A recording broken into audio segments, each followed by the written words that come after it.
복습 좀 허락 있는데 복습을 안 하고 있는 분이 대부분이네. 오늘 여기 대전시청에 무슨 일 있나요? 무슨 행사 있어요? 모르시고? 다른 때 같으면 주차장이 좀 여유가 있었는데 주차할 때가 오늘따라 특별히 하나도 없네요. 어떻게 보니까. 지난번 여러분들 등기사항 공부했었죠? 등기사항 중에서 등기와 물권 변동과의 관계까지 한 거로 제가 체크를 해놨는데 맞나요? 여러분들 뭐 2주 지나면 뭐 까마득해가지고 책에서는 어디를 했었냐면 등기와 물권 변동과의 관계 21페이지에 보면 법률 규정에 의한 물권 변동에서 민법 187조 나열된 거 있을 거예요. 거기서 등기 없이 물권 변동이 생기는 예시, 상속이나 수용, 판결, 경매, 기타 법률 규정 이런 게 있다. 이런 부분까지 했었을 텐데 생각이 거의 안 나죠. 그래서 오늘 복습 자료를 좀 보시면서 한 몇 문제 공부하셨으면 기억이 났을 텐데 공부들 아까 좀 보고 있으라는데 안 하신 것 같아. 안 했죠? 했어요? 다 보고 넣고 있었던 거예요?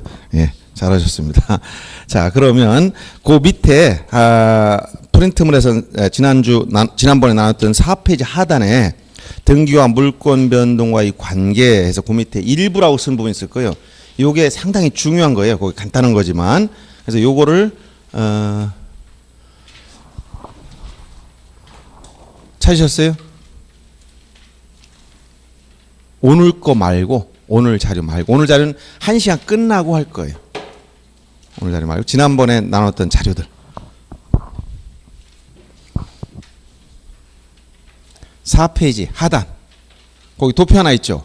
등기와 물권 변동의 관계. 네. 그죠? 그거 했었죠? 했습니까? 안 했죠? 일부 문제. 네. 그래서 요거를 지금 오늘 하고 이어서 하겠습니다. 그래서 요 등기와 물권 변동과의 관계는 자 우리가 지난번에 공부했던 요 등기사항이라는 부분이 상당히 중요한 겁니다. 왜냐하면 부동산 등기란 요 등기사항을 등기부에 기록하는 거기 때문에 요 등기사항이 아닌 것은 등기를 하면 됩니까 안 됩니까? 등기사항이 아닌 걸 등기해 주겠어요 등기관이? 자 등기란 부동산 등기란 등기소에서 등기관이 등기부에 무엇인가를 적는 거예요. 무엇을 적느냐? 등기관이 그날 일기를 적는 것도 아니고 그렇죠? 자기 생각을 쓰는 것도 아니고 뭘 쓴다? 요 등기사항을 기록하는 게 등기입니다. 그러면 만약 등기사항이 아니라면 등기를 해주겠습니까?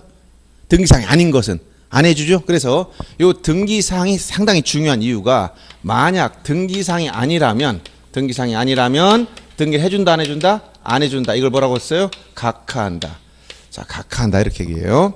등기를 거부하는 걸 각하라고 그래. 등기관이 등기를 안 해주는 걸 뭐라고? 각하 이렇게 합니다. 각하할 때는 반드시 이유를 내야 돼. 즉 신청인이 등기를 해달라고 요구했는데 신청했는데 그 내용을 거절할 때는 반드시 뭐가 있어야 된다? 이유가 있어야 돼요. 그냥 기분 나빠서 안 해준다. 이러면 안 된단 말이에요. 오늘 뭐 영어 하고 싶지 않은데 안 해준다. 이런 말은 안 되고 반드시 법률에 딱 거절할 수 있는 사유를 열거했어. 11가지로 열거해 놨어요.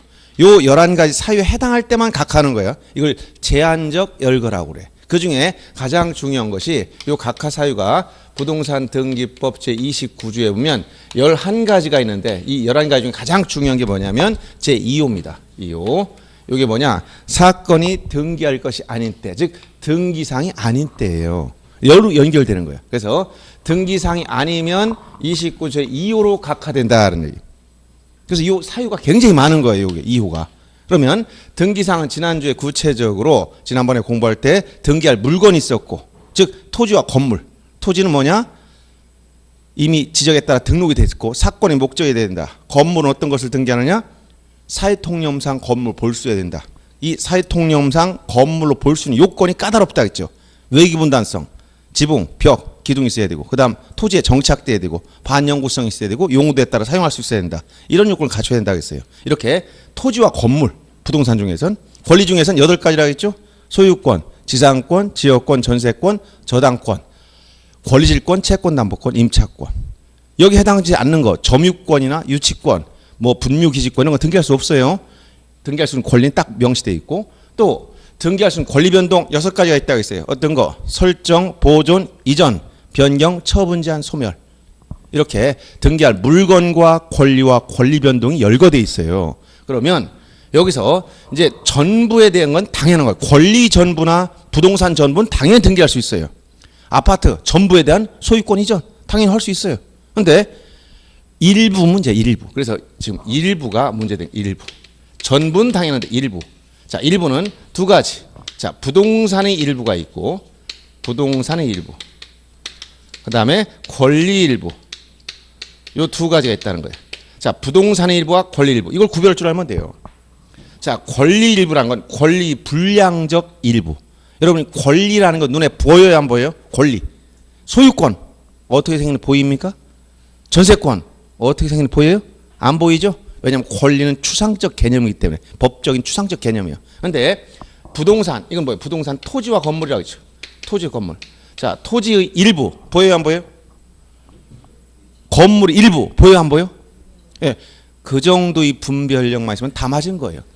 일부가 보인다, 안 보인다. 어떤 분은 일부가 안 보여요. 이런 사람이 있어. 그럼 장님입니다. 부동산 일부가 안 보인다는 사람은 장님이고 권리 일부 보입니까? 보인다는 사람이 나와? 그 사람은 특수능력자입니다. 일반인이 못 보는 걸 자기만 본다고 주장해. 그럼 그런 사람들은 여기서 공부하면 안 되고 다른 일을 하셔야 돼. 남들이 못 보는 걸 보니까. 그래서 우리는 일반적으로 여러분들은 부동산 일부가 보인다. 이게 정상이고 권리 일부는 안 보인다. 이게 정상인 거예요. 그래서 권리 일부를 다른 말로 뭐라고 하냐면 이걸 지분이라고 그래. 지분. 즉, 자, 예를 들어서 여러분 이해하기 쉽게 여기 건물이 있다. 그럼 방이 2개 있어. 여기서 1번 방, 2번 방. 보이죠? 자, 그러면 이 부동산이 이게 건물인데 이 부동산인데 여기에 대해 권리관계 소유권. 자, 이 부동산이 하나면 소유권 몇 개 있을까? 소유권 몇 개 있어요? 하나, 부동산 하나이다. 당연히 소유권은 하나 있는 거예요. 그러면 이 소유권은 권리란 말이에요. 권리. 근데 이 권리는 여러 사람이 같이 나눠 가질 수가 있어요. 예를 들어서 이 건물을 지금 아파트를 A와 B가 공동 소유하고 있다. 공유 관계인데 A가 지분이 2분의 1이야. 그럼 B는 지분이 얼마예요? 역시 2분의 1이야. 왜? 지분의 총합은 하나의 소유권을 나눠 가지고 있으니까 전체 합은 얼마 나와야 돼? 1이 나와야 되는 거예요. 지분의 합이 1이 넘는다. 그럼 지분이 잘못된 거예요. 계산이 잘못된 거예요. 소유권이 하나보다 더 있다는 얘기니까 말이 안 되죠. 그래서 자, 그러면 여기에 자, 여기 첫째 요 건물의 2번 방 보인다겠죠?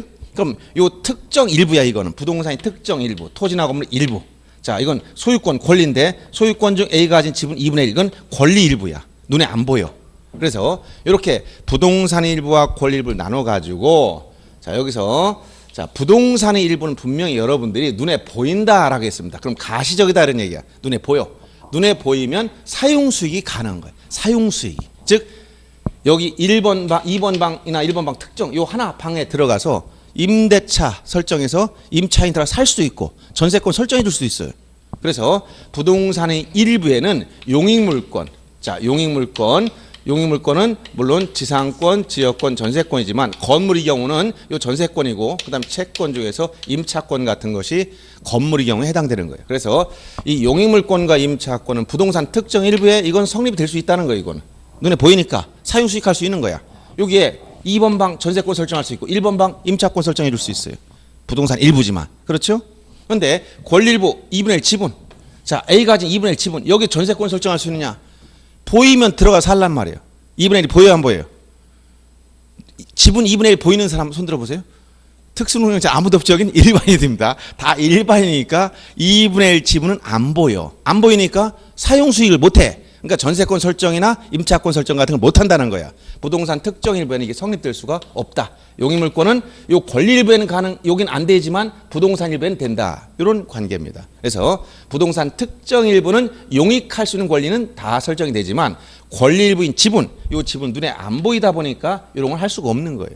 반면에 소유권 이전이라든가 저당권 설정 같은 것은 부동산 특정 일부에는 이건 성립이 될 수가 없다. 특정 일부. 예를 들어서 방 한 칸만 이전해 줘. 은행에서 담보를 잡고 2억짜리 아파트인데 1억을 빌렸어요. 그럼 우리 1번 방만 저당권 설정해 줘. 된다 안 된다?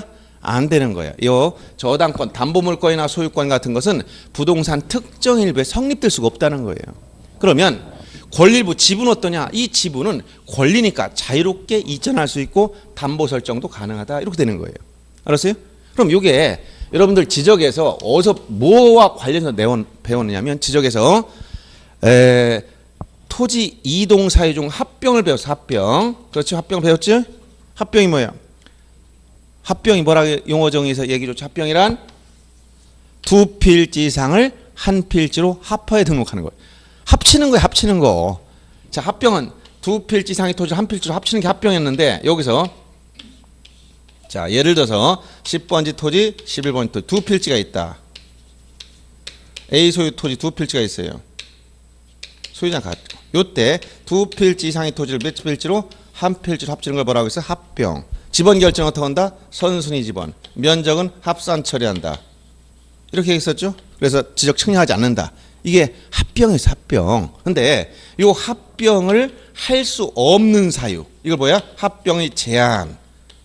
할 수 없는 거. 뭐가 있다고 했어요? 합병할 수 없는 거. 임창용 이외의 등기가 있으면 합병할 수 없다고 얘기했어요. 생각납니까? 안 납니까? 안 나는 것 같아. 그래, 어쩔 수 없어. 우리 반복할 수밖에 없어요. 생각날 때까지 반복해야 됩니다. 이게 한 번 들어가지고는 머릿속에 기억이 잘 안 나. 어쩔 수 없어. 근데 여기서 기본 원리를 이해하자는 거예요. 원리를. 그러니까 단순히 암기하려고 하면 진짜 생각이 안 나요. 단순 암기는. 계속 달달달 외워도 어떤 때는 딱 생각이 안 떠. 제가 요새 그런 거 저도 많이 느껴가지고 이게 치매가 아닌가 해서 병원 가서 제가 했더니 주사를 맞아야 된다고 요새. 그 치매 예방 주사를 미리미리 맞으라고 하더라고. 그래서 지난번에 하도 피곤해가지고 갔더니 그 의사 선생님 상담했더니 아니 요새 왜 친구 이름도 갑자기 생각이 안 나고 물론 전화번호 원래 생각 안 나서 우리 입력하니까 스마트폰에 입력하고 이렇게 했지. 근데 딱 어떤 친구 생각을 하는데 그 친구 생각이 안 나는 거예요. 근데 요게 이제 옛날엔 금방금방 딱 하면 머릿속에 떠올랐는데 요새는 이게 자꾸 이렇게 생각 안 나서 어쩔 수 없이 딱 일정 나이가 되면 자꾸 그걸 주사를 맞으라 해가지고 알았습니다 하고 맞았는데 요게 이제 치매 예방 주사에 어떻게 보면은 그런 현상이 나타납니다.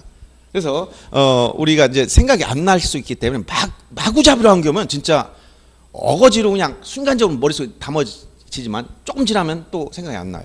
그래서 그런 것을 이제 예방하거나 또는 공부하는 데 있어서 좋은 방법은 뭐냐? 우리가 사회생활 많이 하신 분들은 이해력이 높아요. 젊은 애들은 이해력은 없지만 머리가 잘 입력이 되고, 그러니까 사회생활 오래 하신 분들은 원리를 이해하고 나면 굳이 암기 안 해도 된다. 원리만 이해하고 나면. 그래서 여기서 합병 제한 사유에서 첫째 합병할 수 없는 거, 첫째 합병 후에 한 필지가 되니까 1필지가 될 수 없는 거, 지지지 축소 등, 즉 1필지 요건이 충족이 안 되면 합병할 수 없다. 여기다가 임창용 이외의 등기가 있으면 합병할 수 없다는 것은 여기서 임차권, 용익물권 여기서 나오는 거야.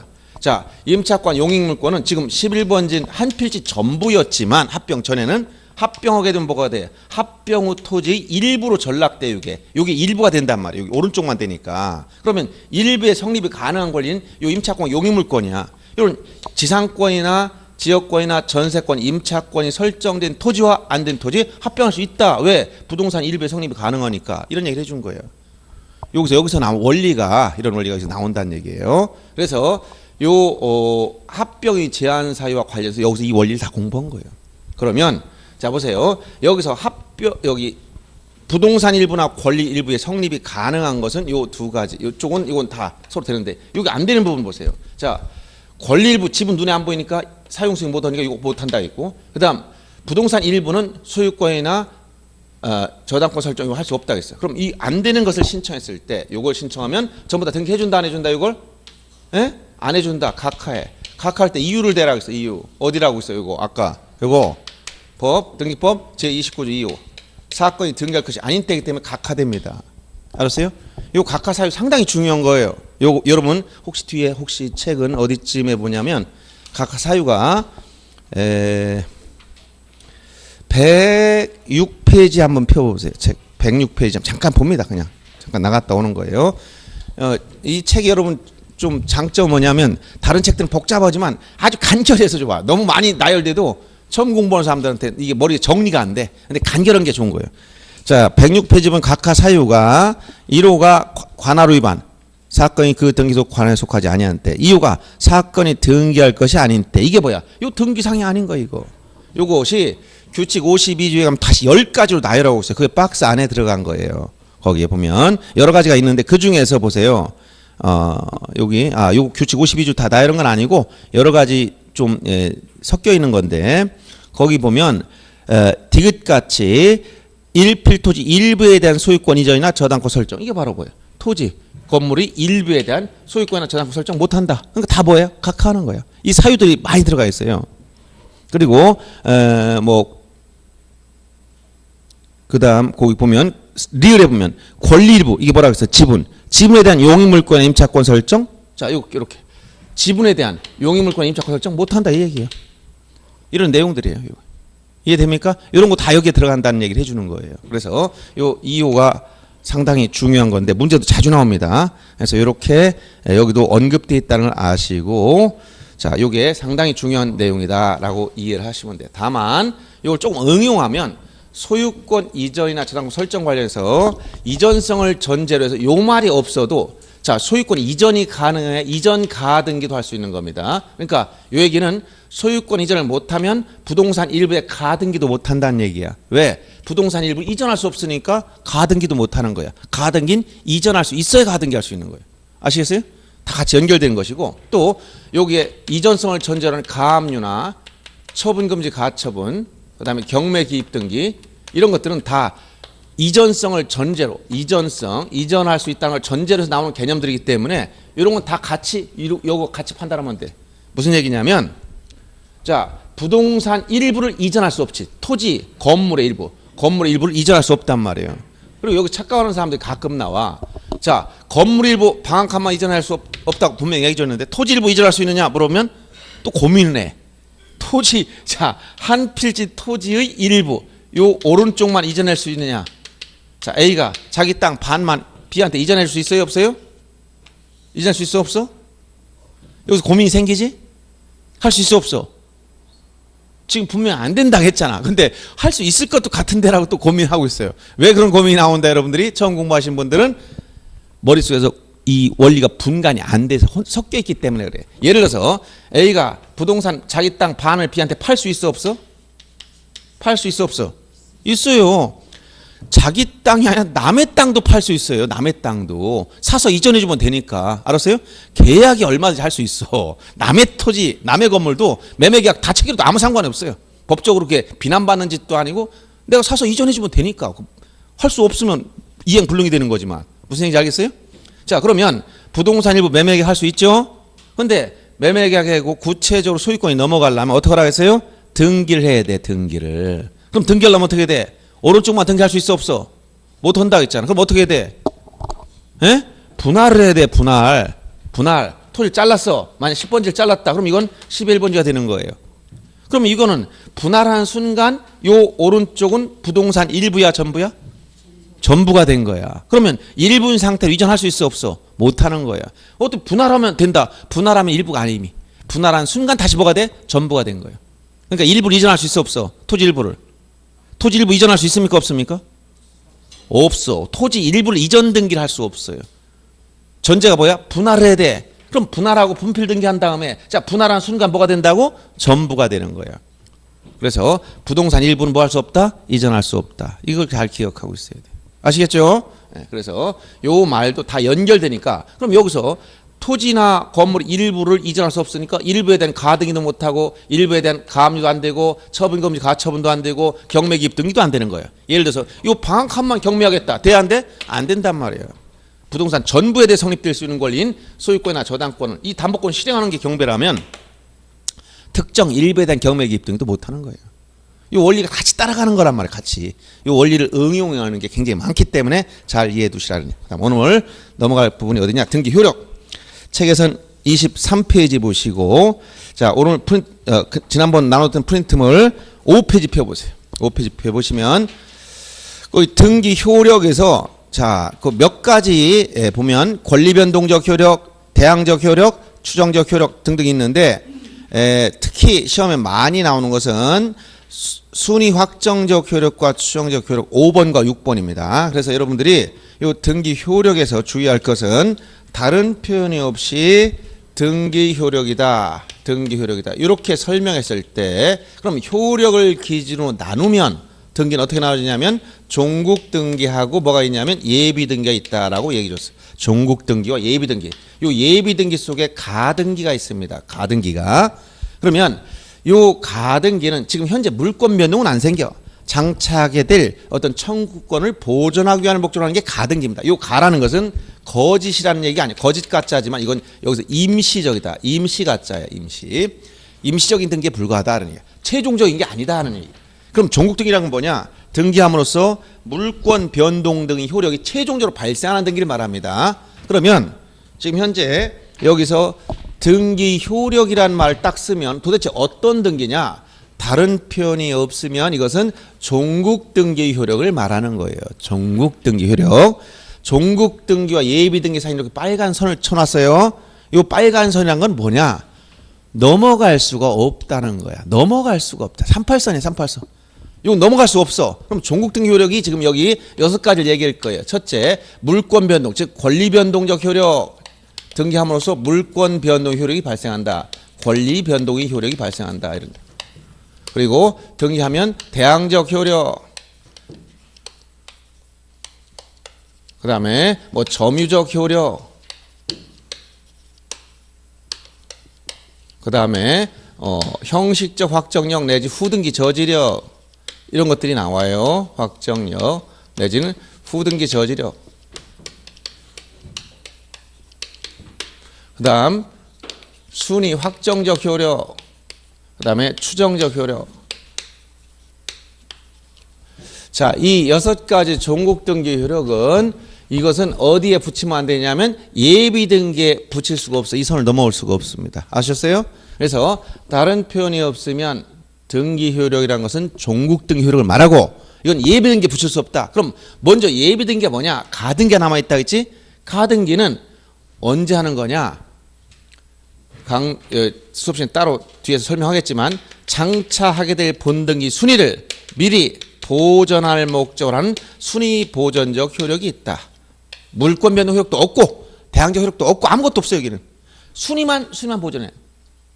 그러면 예를 들어서 자 A 소유 이 건물이 B가 사고 싶으면 어떻게 하면 돼? 매매계약하고 종국등기 소유권 이전 등기 하면 돼요. 여기서 종국등기가 뭐냐 물어보면 가등기가 아닌 건 다 종국등기야. 가등기가 아닌 건 전부 다 뭐라고? 종국등기. 그러면 자 지금 얘가 소유권 이전 등기했다. 소유권 이전 등기는 가등기 아니니까 종국등기지? 소유권 이전은 물권 취득하니까 물권 변동이 생기고 대항력 생기고 다 생기고 다. 그런데 만약 B가 아직 이 건물은 마음에 드는데 이것을 아직 살 수 있는 상황이 못 돼. 그래서 A한테 장차 내가 살게 라고 예약을 해놨어. 매매 예약. 그런데 예약은 구속력 있어 없어? 구속력 있어 없어요? 구속력 있어 없어? 없어요. 예약했다고 어떻게 이걸 예약할까? 그럼 B가 가서 자, 이 건물이 마음에 들면 어떻게 해야 돼? 아주 너무나 법률적으로 앞서가면 안 되고 마음에 든다. 대문 앞에가 침 발라봤어. 도로 서니까 말라버렸네. 아무 효과가 없지? 그 다음에 그러면 내가 앞으로 살게 해놨어. 그런데 제3자가 직접 돈 들고 사겠다고 사람 나와서 그럼 팔아버리면 효과가 있어 없어? 없어. 그러니까 이 사람이 예약을 했다 하더라도 이것은 구속력이 약해. 그러려면 어떻게 하면 되냐면 이걸 확보할 수 있는 방법은 등기부에 아예 이것을 순위를 미리 따다 놓는 거예요. 즉 지금 소유권 A한테 있지만 B가 이렇게 앞으로 내가 소유권 해가려면 이 순위를 가져가겠다. 소유권 이전을 해가는데 임시적인 등기를 해놓자. 가등기를 하자. 이 가등기를 하자. 그럼 아직 소유권 이전은 안 됐단 말이에요. 그럼 누가 소유자냐? 여전히 가등기만 하면 이 A가 소유자야. 물권을 A가 가지고 있는 거야. 얘는 채권만 가지고 있어. 예약만 해놨으니까. 그럼 여기다 나중에 본등기를 여기다 하면 돼. 근데 실제 전산등기부에서는 여백은 없어요. 이해의 편을 위해서 제가 칸을 나누는 겁니다. 전산등기부에서는 본등기할 여백을 두지 않습니다. 왜 그렇다? 왜 그럴까요? 이것도 질문이냐 물어보겠지만 전산등기부에서는 본등기할 때 원래 카드식 등기부는 반드시 여백을 뒀었어. 전산 등기부에서 여백을 안 둬요. 이유는 왜 그럴까요? 뭐 여러 사람 할 수도 있어. 예, 그것도 맞는 얘기지만 여백을 두지 않아. 여백을 안 둬. 자, 컴퓨터 여러분 해봤지? 예? 예? 뭐면? 용량. 그것도 틀린 얘기지만 여백을 둘 필요가 없어. 필요하면 언제든지 만들면 되지. 엔터만 치면 여백 생겨. 그러니까 여백에 관한 규정을 전산등기부는 적용하지 않는다. 이 조문이 무슨 얘기냐? 전산등기부는 엔터를 쳐서 여백 만들면 되니까. 근데 이해 표현을 위해서 제가 이렇게 나중에 여기다 본등기한다 이런 얘기를 해준 거야. 그러면 여전히 소유권 A가 가지고 여러분 이해 표현을 위해서 이렇게 보세요. 지금 시간적으로 자 지금 여기 B한테 가등기를 해놨다. 가등기를 해놨다. 요게 지금 2월 10일 날 가등기 해놨어요. 알았어요? 1월 10일 날. 그리고 나서 1월 10일 날 2018년 1월 10일 날 가등기 놨다 하더라도 B는 소유권 취득 못해. 순위만 따왔기 때문에. 그럼 등기부에 A는 순위만 가져왔지 여전히 소유권은 A한테 가지고 있단 말이에요. A는 그럼 이 부동산을 소유자니까 마음대로 처분할 수 있지. 은행에서 저당권 설정해도 되고 아예 팔아먹어도 돼. C한테 팔아먹었어. 이게 처분까지 한 거야. 그러면 여기서 C는 처분해서 소유권을 취득했어. 그럼 얘는 어디로 소유권을 취득하느냐? 요 밑으로 가겠지. 3번 3순위로 소유권 이전 C. C가 일단 소유자 된 거야 지금. 그런데 자 이게 언제 했느냐? 요거는 1월 20일 날 했어요. 이해되죠? 그런데 요 B가 본등기를 딱 하는 순간, 자 본등기 하는 순간 며칠 날이냐? 1월 14일 날 오늘 딱 본등기 쳤어. 그럼 어떻게 되느냐? 얘는 본등기 어디로 간다? 소유권 여기 소유권이잖아. 여기다 소유권이라 써줘. 여기다 본등기 할 자리가 여기란 말이야. 본등기 해버리면 물권은 얘가 요날 자 소유권을 취득해. 자 며칠 날? 2월 14일 날. 네, 이 날짜가 잘못됐어요. 2월 14일 날 오늘. 자 오늘 소유권을 취득했어요. 누가? B가 소유권을 취득했어. 근데 그 순위는 어떤 순위를 따라갔어 얘가? 2순위 소유권자야. 즉 순위는 어딜 따라간다? 요날 한 거. 가등기 순위를 따라가는 거야. 자 순위는 요때 한 걸 기준 삼고 물권 변동은 2월 14일 날 생겼어. 알았어요? 그럼 C는 어떻게 되느냐? 자 이 부동산 소유권이 몇 개 있다고 했어?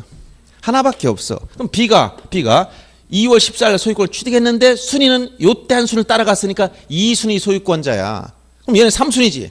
소유권이 2개 있으면 둘 다 하나씩 나눠주면 되지만 소유권 2개가 양립할 수 없어. 동시에 존재할 수가 없다는 거예요. 그러니까 어떻게 한다? 이것은 등기관이 다 직권말소돼 버려.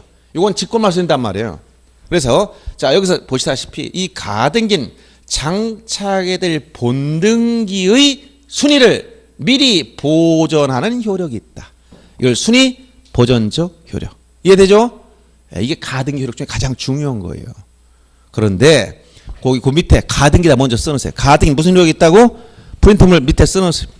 무슨 효력이 있다고? 순위 보전적 효력. 그러면 이때 기준시 잘 보세요. 기준시는 물권 변동은 언제 생겼어? 2월 14일 날 본등기 한때 생긴 거야. 순위는 언제를 기준한다고? 가등기 한때 이게 기준이 돼버려. 자 그래서 순위를 판단하는 기준 시점과 물권 변동되는 이 시점이 일치한다 일치하지 않는다? 요게 분리가 되는 거. 일치하지 않아. 순위는 가등기시, 물권 변동 본등기시. 알았어요? 이렇게 판단하는 거예요. 아시겠습니까? 거기에다 써놓으시면 됩니다. 기준시 물권 변동은 언제라고요? 본등기한테. 순위는 언제 기준? 가등기한테. 요때 기준이 된단 말이에요. 요걸 잘 판단하셔야 돼. 그 다음 참고로 거기 담보가등기. 그럼 요 담보가등기라는 것은 일반 가등기가 변칙적으로 이용돼. 요게 다른 목적으로 해서 앞에다 담보 목적으로 이용된다. 이걸 담보가등기로 표현한 거예요. 그러면 요 담보란 말이 들어가면 이건 저당권과 같은 기능이 추가된다 이런 얘기야. 예를 들어서 자 이렇게 매매 계약을 한 게 아니라 돈을 빌린 거야. 이게 A가 B로부터 돈을 빌려주고 원래 일반적인 어떤 물건을 취득하려면 저당권이나 근저당권을 설정하는 게 일반적이지만 저당권 설정하면 나중에 무슨 문제 생겨? 돈 안 갚으면 실행을 해야 되겠지. 실행을 하면 경매를 넣는단 말이에요. 이걸 임의경매라고 그래. 담보권 실행을 임의경매. 그럼 경매는 금방 끝날 것 같아요? 최소한 1년 걸려요.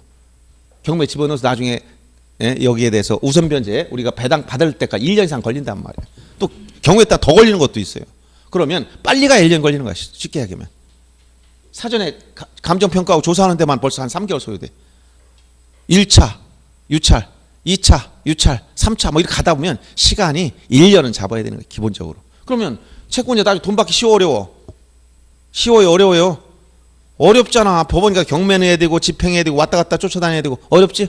그러니까 뭐라고 하냐면 자, 이 돈을 빌려준 사람이 뭐라고 해요? 돈을 빌려주면서 너 돈을 변제기 자 1년 후에 1년만 쓴다 해서 1년 후에 안 갚으면 어떡할까 했더니 B가 그럼 네 물건을 대신 줘라 이렇게 했어. 그랬더니 A가 그렇게 이걸 뭐라고 그래? 요 집으로 대신 갚겠다 이걸 뭐라고 그래? 민법상 이걸 뭐라고 표현한다? 물건으로 대신 갚겠다. 대물 변제 예약을 했다. 자 변제기에 돈을 못 갚으면 대신 이 부동산을 주겠다. 이걸 뭐라고? 대물 변제. 이걸 예약을 했어. 근데 얘가 뭐라고 하는 거야? 채권자 입장에서 네 말을 어떻게 믿냐? 이 얘기지. 그러니까 어떻게 돼? 그러려면 가등기를 해놓자. 이런 얘기야. 그럼 나중에 어떻게 하면 돼? 본등기만 하면 소유권을 취득하니까. 알았어요? 이게 바로 뭐야? 담보가등기야. 쉽게 얘기하면 이해되나요? 근데 담보가등기가 너무 폭리를 취하다 보니까 왜냐하면 경제 약자가 이걸 이용을 많이 당해요. 이게 보통 만약에 뭐 3억짜리인데 1억 빌리고 나중에 이거 물건 소유권 가져가면 누가 손해보는 거야?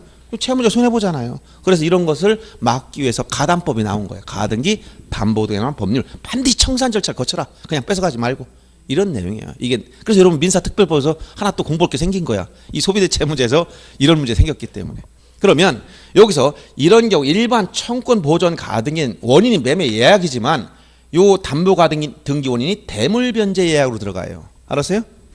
그래서 이런 경우는 나 나중에 이게 경매로 들어갔을 때 요 담보라는 기능이 추가됐기 때문에 이것은 저당권과 같은 기능이 하나 더 들어간 거야. 여기에다가 요 본래의 가등기에다가 추가적으로 저당권 같은 기능이라는 것은 채무자 돈 안 갚으면 어떻게 한다? 경매 신청할 수 있지. 경매 청권. 그 다음에 매각대금에서 어떻게 할 수 있어? 우선 변제를 받을 수 있지. 그 다음에 채무자 파산하면 별채권 행사할 수 있다. 별채권. 별채권이라는 것은 파산재단에서 먼저 자기 채권이 만족을 얻을 수 있는 권리. 이걸 뭐라고 한다? 별채권이라고 그래. 별채권. 이런 기능이 추가되는 거예요. 어디? 담보가등기. 그래서 그 밑에 써놨죠. 담보가등기는 일정한 효력이 더 추가되더라. 어떤 거? 경매 청구할 수 있고 매각대금에서 우선 변제를 받을 수 있고 채무자 파산하면 별채권을 행사할 수 있다. 이런 기능이 추가된다는 거예요. 자, 이게 뭐라고? 가등기 효력이야. 그러면 이 가등기 말고 종국등기 효력은 첫째 뭐가 있느냐? 물권 변동. 자, 가등기 물권 변동이 안 생긴다 했지. 순위만 보존했을 뿐. 여전히 물권 이 사람 A가 가지고 있잖아, 채무자가. 근데 종국등기하면 소유권 이전 등기하면 물권 변동이 생겨. 그래서 예를 들어서 이 물권 변동적 효력 관련해서 거기 형식주의, 즉 물권 행위와 등기를 갖춰야 물권 변동이 생긴다. 이것을 뭐라고 했어요? 형식주의, 성립요건주의, 독법주의. 맨 위 물권 변동적 효력. 우리 앞에서 다 배웠죠? 우리나라 등기소의 특징을 때 우리가 독일법을 개시했다고 얘기해줬죠. 지난번. 그 얘기를 하는 거야. 법률 행위로 인한 물권 변동에서 등기보다 효력 발생 요건이다. 어떤 효력이 생긴다? 물권 변동 효력이 생기는 거예요. 이해되죠? 그럼 두 번째, 대항적 효력. 대항이란 말은 뭐라고 해서 대항. 당사자 이의 제3자한테 주장할 수 있는 거야. 물권은 제3자에 주장할 수 있어 없어요? 물권 제3자에게 주장할 수 있어 없어? 누구에게나 주장할 수 있는 게 물권이에요. 대세적 권리다. 근데 채권은 대인적 권리잖아. 특정인에게만 주장해. 여러분 옆 사람한테 10,000원 빌렸어? 그러면 나중에 갚을 때 누구한테 갚아야 돼? 옆 사람한테. 빌려준 사람도 옆 사람한테 달라고 해야지. 옆 사람한테 빌리고 돈은 뒷사람한테 받으려고 그러면 돼요 안 돼요? 안 되는 거야. 특정인과의 관계가 채권이지. 물권은 누구에게나 주장할 수 있다. 이게 대항할 수 있다는 말이에요. 그런데 당연히 물권 대항력이 있으니까 문제 없는데 특히 이게 문제되는 것은 이 채권 중에 임차권이나 부동산 환매권이나 이런 것들은 어떠냐? 채권에 불과하지만 등기하면 뭐가 된다? 당사자 이외의 제3자한테 주장할 수 있는 힘이 생긴다. 이것을 뭐라고 한다? 대항적 효력. 그래서 거기 보면 부동산 임차권, 환매권이나 물론 신탁 등기라든가 신청정보 중에 임의적 정보, 예를 들어서 저당권의 이자 약정이라든가 이런 것들, 지상권에서 존속기간 약정 이런 것들 임의적 정보라고 그래요. 이런 것들은 등기하면 대항력이 생기는 거예요. 등기하면 대항력이 생긴다. 이렇게 얘기하는 것이고, 그 그다음 세 번째 효력이 뭐냐? 거기 종특 효력. 여기 점유적 효력. 이것 중에 점유적. 여러분 점유적 효력이라고 했지 점유라고는 안 했어요. 자, 부동산 공시 방법이 뭐예요? 부동산 공시 방법. 이 부동산의 공시 방법은 뭐다? 등기다. 등기. 그러면 동산, 자, 물권에서 물권은 자, 물권에 공시, 부동산에 대한 등기로서 공시하고 동산 뭐로 공시한다? 점유로서 공시한다 있죠.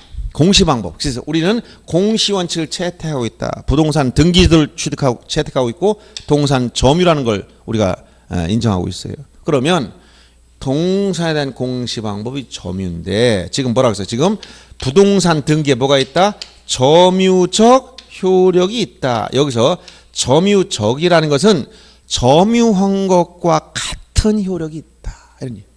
이건 무슨 얘기냐면 거기 제가 취득시 의견 단축 효력이라고 있어요. 민법 조문을 잠깐 보면 여러분 민법 어디 지금 소유권 배웠죠? 네, 배웠으니까 245조 1항 하면 이게 뭐냐면 점유취득시효야. 점유취득시효. 이 점유취득시효는 몇 년간 점유해야 된다고 조문에 나와 있냐면 20년간 소유의사로 평온 공연하게 점유한 자 등기 함으로써 소유권을 취득해. 알았어요? 20년 일단 기간 20년. 근데 제 2항에 가보면 245조 2항에 가면 등기부 취득시효라는 것도 있어. 즉 소유자로 등기된 자 이런 사람은 자 몇 년? 10년간 소유의사 평온 공연 선임이 과실 없이 선임 무과실 요건 추가되지 이미 등기됐으니까 즉시 소유권을 취득합니다. 요건 충족하면 그러면 요 내용만 놓고 봤을 때 단순 점유만 했을 땐 기간이 몇 년? 20년이야. 근데 소유자 등기된 상태라면 몇 년이야? 10년이야. 그럼 왜 점유만 하면 20년이고 소유자 등기됐을 땐 이게 10년으로 줄어드느냐? 이것은 요 등기 자체가 10년을 먹고 들어가게 해줬다. 즉 등기가 10년을 점유한 것과 같은 기능을 수행했다 이 얘기. 아시겠어요? 그래서 요거 합쳐보니까 몇 년이 나와? 20년이 나오지? 그래서 요 10년은 왜 먹고 들어왔느냐? 등기됐기 때문에. 등기가 10년간 부동산을 모은 것 같아? 점유한 것과 같은 기능을 수행했다 이런 얘기. 그래서 등기에 어떤 기능이 있다?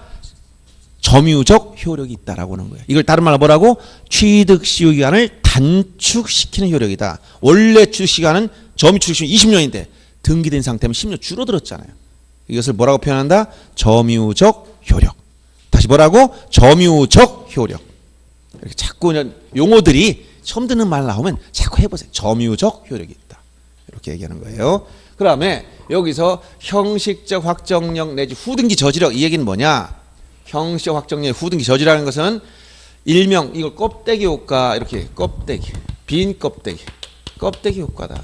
이렇게 표현할 수도 있어요. 이해하기 쉽게 하려면 자 실체법인 민법에 가면 무효라는 건 뭐냐? 무효라는 건 아무 효력도 없다는 거예요. 아무것도 없어. 처음부터 효력이 없는 걸 우리가 무효라고 합니다. 취소는 이런 효력이 있지만 취소권을 행사하게 되면 처음으로 돌아가서 무효, 효력이 없어지는 걸 우리가 취소라는 표현을 써요. 그렇죠? 자, 무효는 뭐라고? 처음부터 아무 효력이 없는 건 무효야. 그러면 무효라는 건 아무것도 효력이 없으니까 그냥 제로야, 제로 상태. 근데 등기와 관련해서 특이한 겁니다. 왜냐하면 부동산 등기는 외과에 남아있단 말이에요. 예를 든다면 A가 B에게 전세권 설정해줬어. 그러면 전세권은 언제 성립하느냐? 물권인 전세권이라는 것은 여러분이 채권적 전세를 생각하면 안 돼요. 우리가 전세, 월세 이 개념은 전세권 이 개념이 아니야. 전세권 이건 물권으로서 설정 계약을 하고 등기를 해야 돼. 등기부에 전세권 설정이 딱 올라가야 돼. 그래야 물권인 전세권이 성립이 되는 거예요. 자, 그러면 이 전세권 설정하게 되면 등기부에 이 건물 등기부에 이게 들어간다면 이렇게 전세권 설정 전세금이 얼마인가 기간 얼마까지 써주고 전세권자 누군가 써줬어요. 이렇게 등기를 마치면 접수한테 효력이 생겨버려요. 등기를 끝내야 돼요. 그래야 효력이 생겨요. 물권인 전세권이 성립된 거야. 그러면 이 전세권은 용익물권이기 때문에 언제까지 유효하냐? 용익물권은 존속기간이 있어요. 예를 들어서 여기에 기간이 2018년 2월 14일까지 라고 써지는 전세권이었다고 보세요. 그럼 오늘 지나면 효력이 끝나는 거야. 용익물권이기 때문에. 그러면 B가 전세권 다 끝나서 보증금 받아가지고 이 전세금 받아가지고 나갔어요. 그러면 등기에 뭐가 나왔어요 지금? 전세권에는 외관이 남아있지. 즉 2월 14일 지나면 효력이 소멸하지만 이 등기는 스스로 없어진다 아니면 말소를 해야 없어진다?